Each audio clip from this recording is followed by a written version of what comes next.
Good morning students.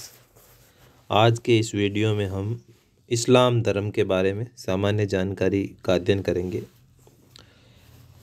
Bharat में मुख्य रूप से हिंदू, मुस्लिम, सिख, ईसाई और कुछ अन्य धर्म के लोग पाए जाते हैं। इनमें से जनसंख्या के हिसाब से द्वितीय स्थान पर इस्लाम धर्म को मानने वाले लोग आते हैं। इस्लाम धर्म का संस्थापक हैं वो मोहम्मद साहब हैं। मदीना में मोहम्मद साहब ने इस्लाम धर्म को एक व्यवस्थित स्वरूप प्रदान किया तथा अपने विरोधियों का दृढ़ता से मुकाबला भी किया।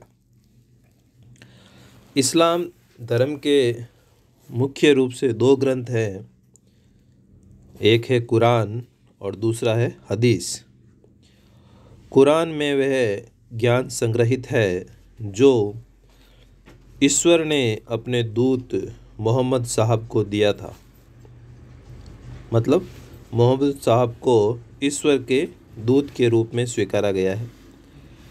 और हदीस में स्वयं मोहम्मद साहब द्वारा दिए गए उपदेशों का संग्रह है।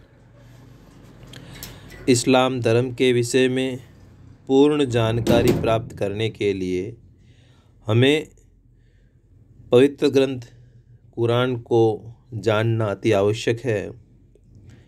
इस्लाम धर्म के अनुयायियों का धार्मिक, सामाजिक और पारिवारिक जीवन कुरान पर ही आधारित होता है।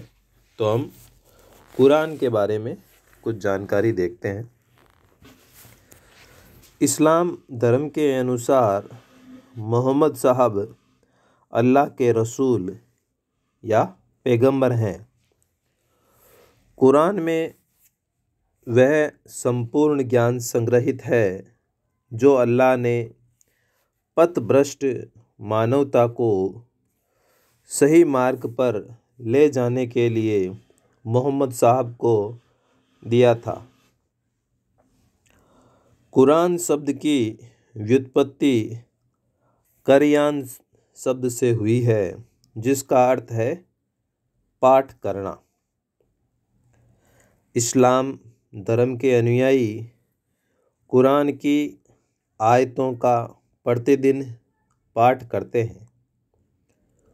कुरान में जो कुछ लिखित है वह अल्लाह के आदेशों से जिब्रील नामक देवदूत ने पैगंबर मोहम्मद को सुनाया और मोहम्मद ने कुरान के रूप में उसे जनसाधारण के समक्ष प्रस्तुत किया।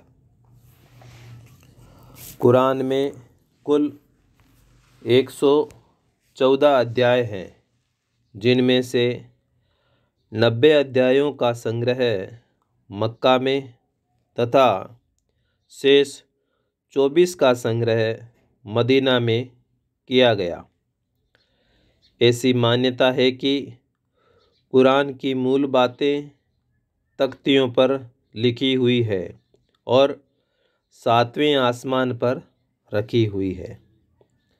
इस्लाम के अनुयायी कुरान के प्रति विशेष श्रद्धा, सम्मान तथा आदर का भाव रखते हैं। इनकी मान्यता है कि कुरान का प्रत्येक शब्द ईश्वर द्वारा उच्चारित है। कुरान को वे सार्वभौमिक और शाश्वत सत्य के रूप में स्वीकारते हैं।